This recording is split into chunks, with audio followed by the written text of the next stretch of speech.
کی وجہ سے انہوں نے یہ کیا، ہم بھی یہ کر رہے ہیں، وہ بھی کوئی گستاخی کریں گے، کیا پھر اس کے ایمبیسڈر کو بھی ہم واپس بھیجیں گے؟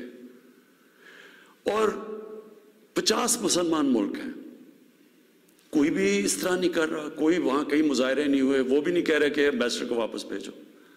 تو اس کا پہلے تو کوئی فرق نہیں پڑنا لگا فرانس کو. لیکن میں آپ کو یہ بتاؤں پاکستان کو کیا فرق پڑے گا. سب سے بڑا فرق یہ پڑے گا ہمارے ملک کو کہ بڑی مشکلوں سے ہماری معیشت اٹھ رہی ہے. بڑی دیر کے بعد پاکستان کے اندر انڈسٹری اوپر جا رہی ہے، لارج اسکیل انڈسٹری بڑی دیر کے بعد اٹھ رہی ہے، نوکریاں مل رہی ہیں لوگوں کو. ہمارے ملک میں دولت میں اضافہ ہو رہا ہے، ہماری ایکسپورٹس بڑھ رہی ہیں، ہمارا روپیہ مضبوط ہو رہا ہے. بڑی دیر کے بعد روپیہ مضبوط ہوتا جا رہا ہے. جب روپیہ اوپر جاتا ہے تو مثلا پیٹرول اور ڈیزل سستا کیا ہے، باہر کی جو چیزیں ہم منگواتے ہیں وہ سستی ہونی شروع ہو گئی ہیں. جب ہم فرانس کے ایمبیسڈر کو واپس بھیج کے تعلقات توڑیں گے ان سے، اس کا مطلب کہ یورپین یونین سے ہم تعلقات توڑیں گے. اس کا مطلب کیا کہ جو ہماری آدھی ٹیکسٹائل کی ایکسپورٹس ہیں وہ یورپین یونین میں جاتی ہیں، تو اس کا مطلب آدھی ہماری ٹیکسٹائل ایکسپورٹس وہیں ختم ہو گئی. اس کا مطلب بے روزگاری، فیکٹریاں بند ہو جائیں گی. اور اس کے آگے کیونکہ آدھی ہماری مین ایکسپورٹ ٹیکسٹائل ہے، جب ٹیکسٹائل آدھی رہ جائے گی ایکسپورٹ، ہمارے روپے کے اوپر پریشر پڑے گا، روپیہ گرے گا، مہنگائی بڑھے گی، غربت بڑھے گی. تو نقصان ہمیں ہوگا، فرانس کو کوئی نقصان نہیں ہونے لگا. تیسری چیز اب ہم نے اس کے اوپر جب یہ ہوا تو میں پہلے ذرا آپ کو تھوڑی تفصیل پیچھے بتا دوں. یہ ہم 2-2.5 مہینے سے لگے ہوئے تھے، ہماری گورنمنٹ TLP سے مذاکرات کر رہی تھی. ہم ان کو یہی چیزیں سمجھا رہے تھے کہ اس سے نقصان ہمیں ہونے لگا ہے، ان کو نقصان نہیں ہوگا، ہماری عوام کو نقصان ہوگا. مذاکرات چلتے جا رہے تھے، انہوں نے کہا جی اسمبلی میں رکھو، اور اسمبلی جو فیصلہ کرتی ہے. ہم نے فیصلہ کیا ٹھیک ہے ہم اسمبلی میں یہ رکھتے ہیں. لیکن ہم پھر دیکھنا شروع کیا کہ ان کی موبلائزیشن نیچے ہو رہی ہے، ان کی تیاریاں ہو رہی ہیں اسلام آباد آنے کے لیے. ایک طرف مذاکرات چل رہے ہیں، ایک طرف اسلام آباد آنے کی تیاری ہیں. پھر ابھی مذاکرات چل رہے ہیں اور ہم نے یہ فیصلہ کیا ہوا تھا کہ ہم اسمبلی میں رکھیں گے اس ایشو کو. تو پتہ چلا کہ انہوں نے پہلے اناؤنس کر دیا کہ جی اب تو فرانس کا اگر ایمبیسڈر آپ واپس نہیں بھیجیں گے تو ہم سارے اسلام آباد میں دھرنا دیں گے. تو یہ اس کے بعد یہ ہماری بات چیت ٹوٹی. اس کے بعد پھر یہ اریسٹ ہوئے. اب میں صرف آپ کو بتانا چاہتا ہوں کہ اس سے اب تک ہوا کیا ہے ہمارے ملک میں. ذرا دیکھ لیں کہ ہم نے اپنے آپ کو کتنا نقصان پہنچایا. اب تک 40 پولیس کی گاڑیوں کو جلا دیا گیا، لوگوں کی پرائیویٹ پراپرٹی کے اوپر کئی لاکھوں کروڑوں روپے کا نقصان ہوا ہے. 4 پولیس والے شہید ہوئے ہیں، 800 سے زیادہ پولیس والے زخمی ہوئے ہیں. پہلے دن جب شروع ہوا تو تقریباً 100 سڑکیں بلاک کر دی. اس سے جو عوام کو نقصان ہوا، اس سے کئی جو آکسیجن کے سلنڈرز نہیں جا رہے تھے، بیچارے جو کرونا کے مریض ہیں ان میں اموات ہوئی. اور پھر باہر سے کود پڑے لوگ، ہمارے پاکستان کے دشمن. ابھی تک ہم نے جو 4 لاکھ ٹویٹس کو اینالائز کیا ان میں سے 70% فیک اکاؤنٹ سے تھی. مثلا پروپیگنڈا، جس طرح یورپین یونین کی ڈس انفارمیشن لیب نے جب بتایا کہ ہندوستان کی کوئی 600 سائٹس ہیں، فیک سائٹس، میڈیا سائٹس، جس سے وہ فیک نیوز اور پروپیگنڈا کر رہے ہیں پاکستان کے خلاف. تو یہاں بھی ہمیں پتہ چلا کہ 380 ہندوستان کے انڈیا کے گروپ تھے جو کہ واٹس ایپ سے فیک نیوز چلا رہے تھے کہ سول وار ہو گئی پاکستان میں. ہماری پولیٹیکل پارٹیز، مجھے افسوس سے کہنا پڑتا ہے کہ وہی JUI جو فضل الرحمان کی پارٹی، وہ بھی بیچ میں شامل ہو گئی کہ کسی طرح گورنمنٹ کو ڈی سٹیبلائز کریں، ملک کو نقصان پہنچائیں. ساتھ وہ نون لیگ. اب ان سے میں پوچھتا ہوں کہ جب یہ سلمان رشدی نے کتاب لکھی تھی تو نواز شریف تو پہلی دفعہ پرائم منسٹر بنے تھے. کتنی انہوں نے سٹیٹمنٹس دی تھی, کتنی دفعہ انہوں نے کسی فورم میں کہا تھا کہ اس نے بڑا غلط کام کیا, مسلمانوں کے دلوں کو تکلیف پہنچائی ہے.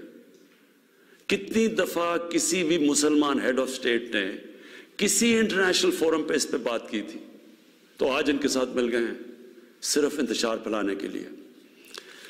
دیکھیں, اب یہ میں نے آپ کو بتایا کہ ایک اپروچ ہے کہ اپنے ملک میں مظاہرے کرو, اپنے ملک کو نقصان کرو, کوئی فرق نہیں پڑتا فرانس کو, اچھا ایمبیسڈر واپس بھیج دو, کوئی فرق نہیں پڑتا. اب یہ سنیں کہ میری اپروچ کیا ہے. مقصد تو ہمارا ایک ہی ہے. ہم کیا چاہتے ہیں کہ ہم یہ چاہتے ہیں کہ یہ جو ہر تھوڑے سالوں کے بعد ہمارے دلوں کو تکلیف پہنچائی جاتی ہے, اس کی دوسری اپروچ کیا ہے, یہ اب سنیں میری اپروچ کیا ہے. دیکھیں, میں پھر سے آپ کو بتاتا ہوں, مغرب کو میں سب سے بہتر سمجھتا ہوں. میری بڑی زندگی گزری ہے وہاں, میں ان کی سوچ کو جانتا ہوں. دیکھیں, سب سے پہلے جو کوشش کرنی چاہیے, جو ہم نے کی ہے, اور میں ابھی بتاتا ہوں ہم نے کیا کیا کوشش کی ہے.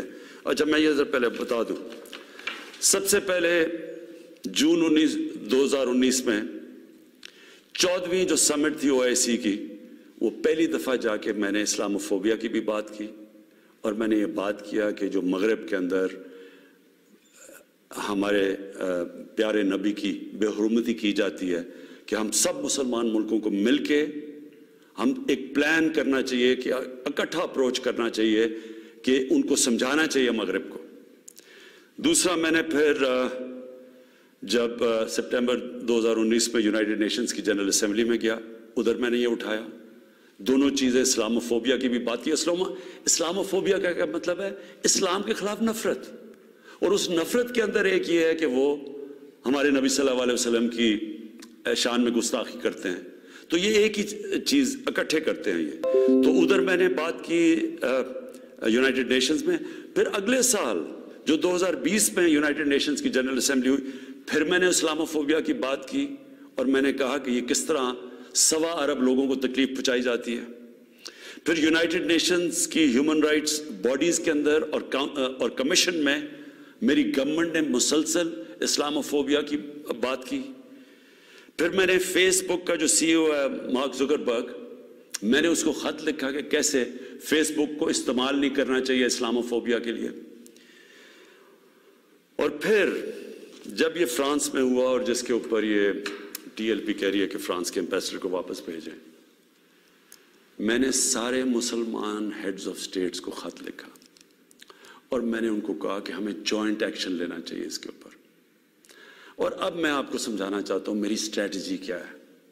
اسٹریٹجی یہ ہے کہ ہم سارے مسلمان ملک کے جو ہیڈز ہیں, ہم مل کے مغرب کے فورمز میں, یورپین یونین میں, یونائٹڈ نیشنز میں, ہم ان کو یہ بتائیں کہ کیوں ہمیں تکلیف ہوتی ہے جب یہ آزادی رائے, فریڈم آف سپیچ کے نام پہ یہ جب نبی صلی اللہ علیہ وسلم کی شان میں گستاخی کرتے ہیں.